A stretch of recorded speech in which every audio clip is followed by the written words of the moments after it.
Ndagira ngo ufate akanya gato wumve ibi bintu. Mu muntu harimo imbaraga zitagira aho zigarukira, imbaraga zishobora byose, ariko ntabwo zo ubwazo zikoresha. Wowe nyirizo ni wowe utuma zikora. Izo mbaraga zikorera mu cyo twita subconscious mind, igice cy'ubuzima tutabasha kugenzura ku bushake bwacu. Iyi subconscious mind ibitsa amakuru y'ubuzima bwacu y'umwimerere. Aya makuru akaba agenga imikorere n'imimerere y'umubiri wacu, ndetse akaba abasha kugena imibereho yacu mu gihe amahame yose y'ubuzima yaba yubahirijwe. Subconscious mind kandi ibika amakuru twemeye nk'ihame aturutse mu byo twakira bivuye mu isi ituzengurutse.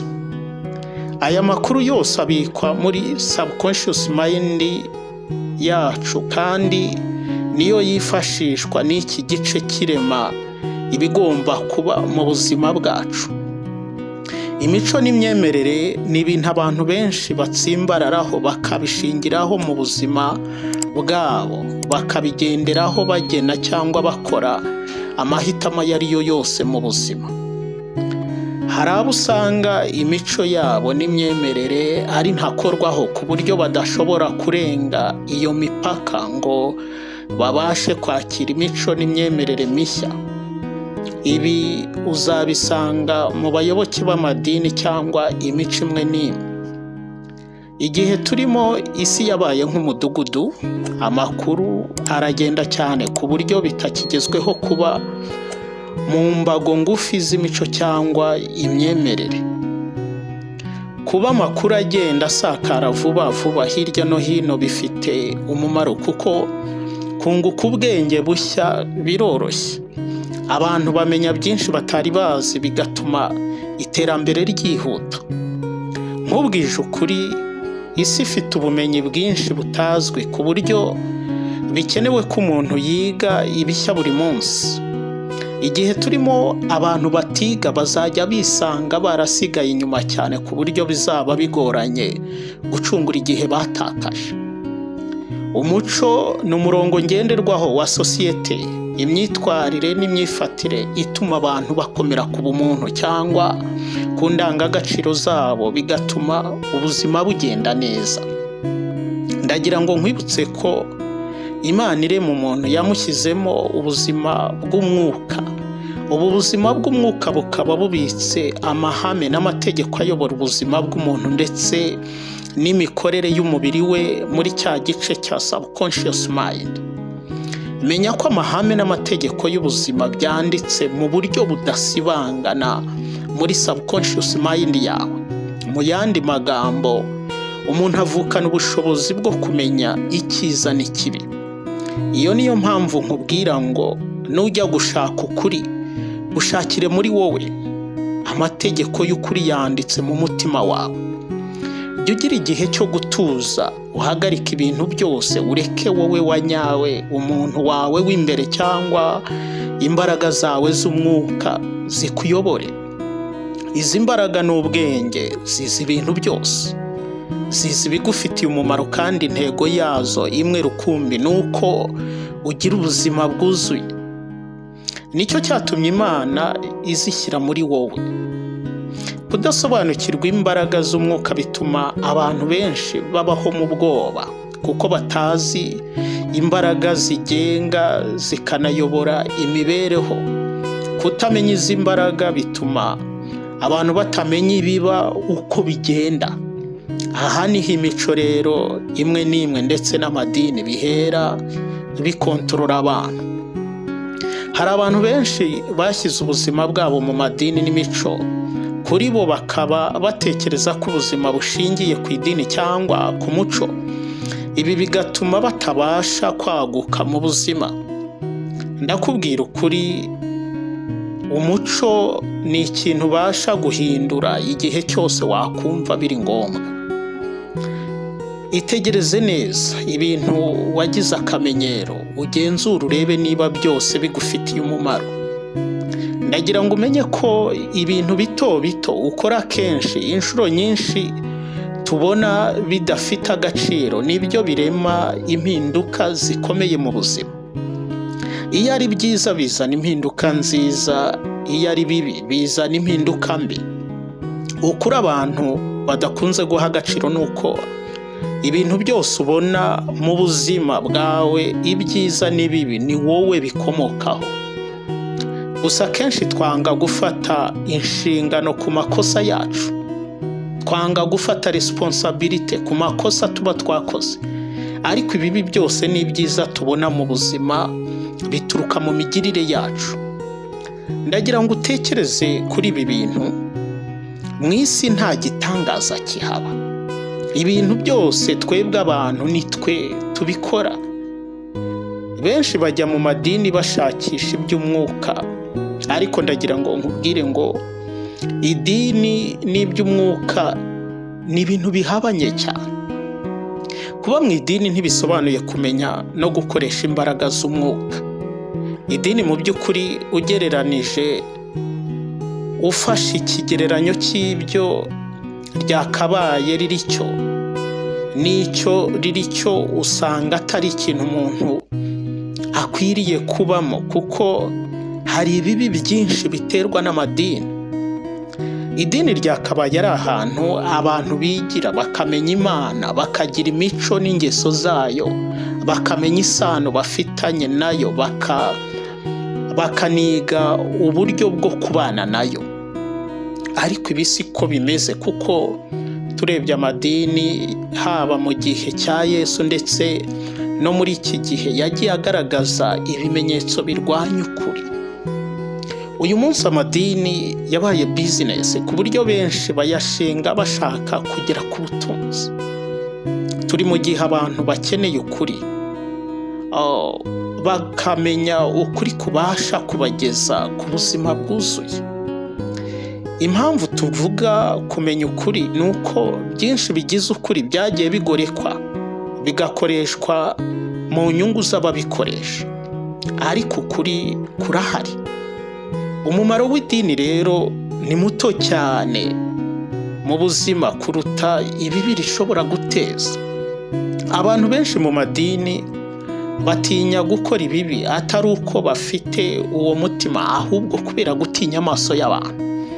Ibi kandi ndagira ngo nkumenyeshe ko bihabanye n'umwuka w'Imana. Niyo mpamvu ubona umuntu wari umwizerwa akoze ikintu utakekaga ko yakora. Ibi ni uko arwanya ibibi akoresheje imbaraga z'umubiri, kandi izi mbaraga ziri limited, ni imbaraga z'inyantege nke. Umuntu ukoresha imbaraga z'umwuka areka ibibi nta gitsure, atari uko atinya amaso y'abantu, ahubwo iyo ageze mu kibi yumva imbaraga zidasanzwe zimusunikira kugihunga, kandi akabikora bimworoheye. Ibi ni uko subconscious mind yiwe yarayikujije cyane kurusha conscious mind. Uyu gukora ibyiza bimworohera kurusha ibibi. Uyu yakoze ikibi arabangamirwa cyane, kuko kamere ye iba ari umucyo utajya ubana n'umwijima. Umuntu wese ukeneye gukura, kwaguka ndetse no gutera imbere byuzuye, aba akeneye kuva mu bintu byose bimugira imbata, kuko ububata bwose ni bubi ku buzima.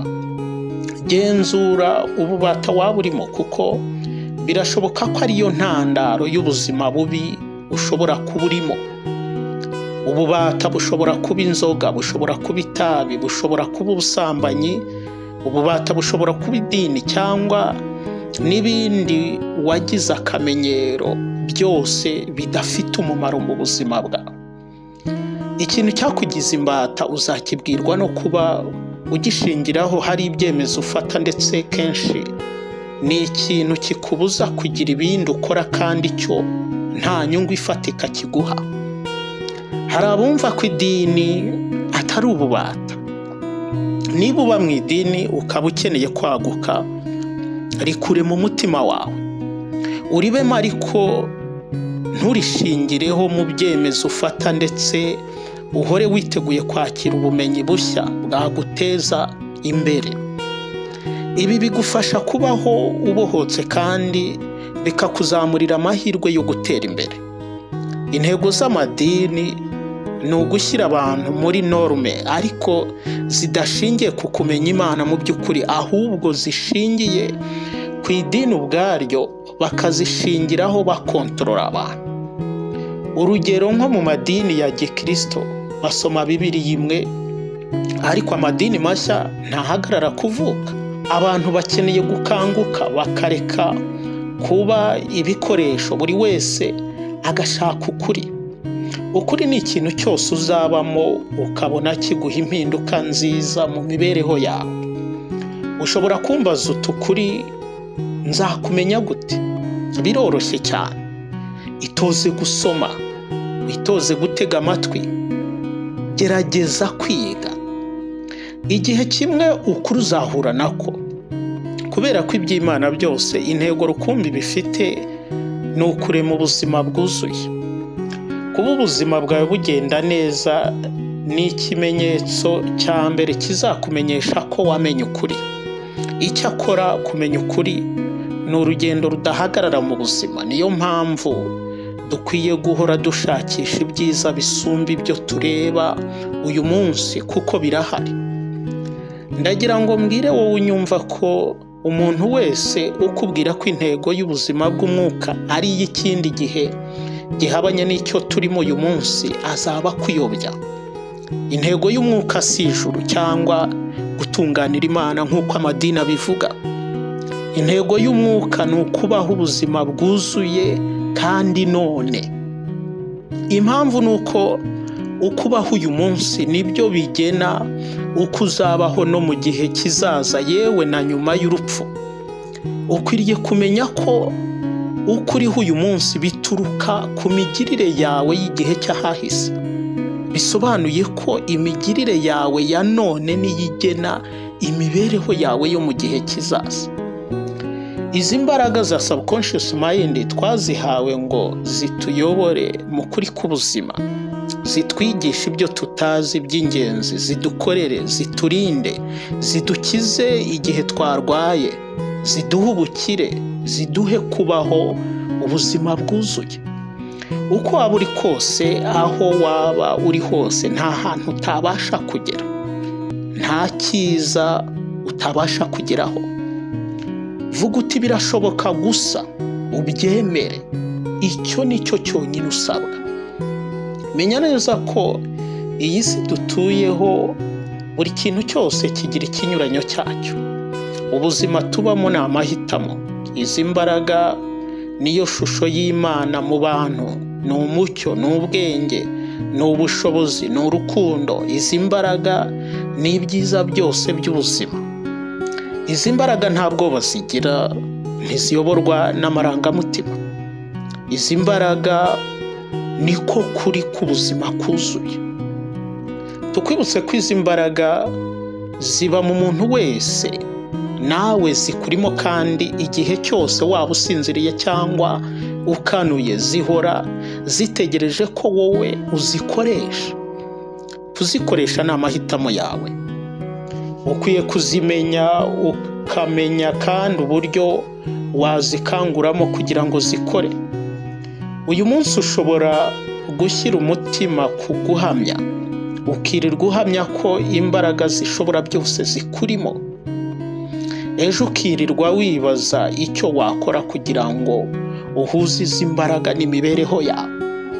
Umunsi ukurikira ugakora urutonde rw'ibintu ubona ukeneye ko bihinduka mu mibereho yawe.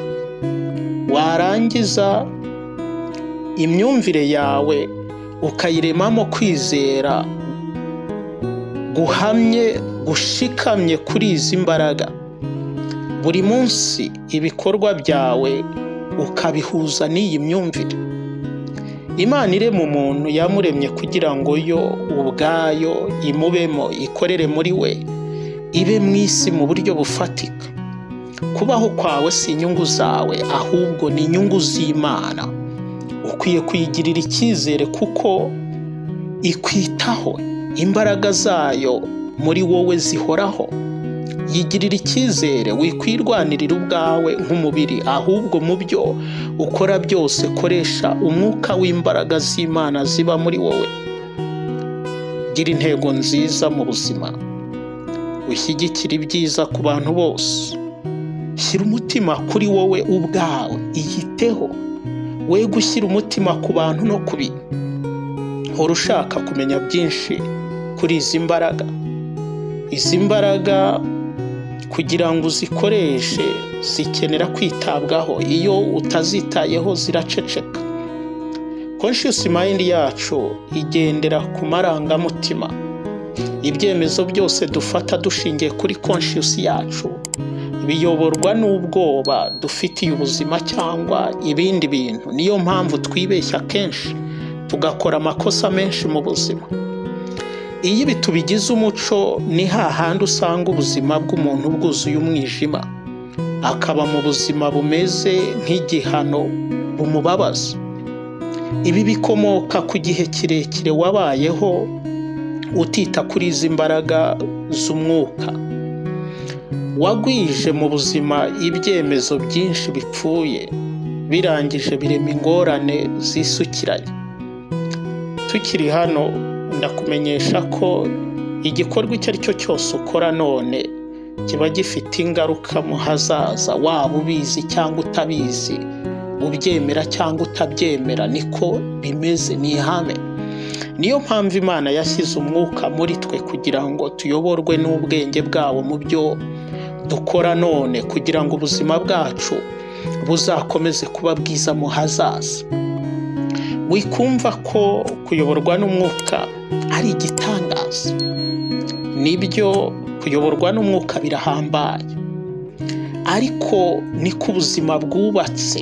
Wikumva ko ari ikintu kigomba kubaho mu bihe bidasanzwe, ahubwo ku ntambwe yose utera mu buzima, ku tuntu duto duto ukora buri munsi, yoborwa n'ubwenge bw'umwuka, kuko utu tuntu duto duto abantu basuzugura nitwo turema intsinzi cyangwa tukarema gutsindwa mu buzima. Kuyoborwa n'ubwenge bw'umwuka mu byemezo byawe biguha gufata imyanzuro idashyira umwijima mu buzima bwawe bw'ahazaza. Reba kuri byose tumaze kuvuga, imico yawe, idini yawe, ibintu byose ubamo mu buryo bwisubiramo. N'icyo ubona kigufitiye umumaro, n'icyo ubona kitagufitiye umumaro. Mu byo ubona bitazana impinduka nziza mu mibereho yawe, n'icyo ugiye guheraho uhindura uyu munsi. Bikora uyu munsi, witegereze ikindi gihe. Tangirira ku byo ufite, utangirira aho uri uyu munsi. Hindura ibyo ushyizeho umutima, ushyire umutima ku byiza, kuko mu byiza niho imbaraga z'Imana zikorera. Tangirira kuri bito bito, ureme imico ubona yaguha umusaruro. Murakoze cyane.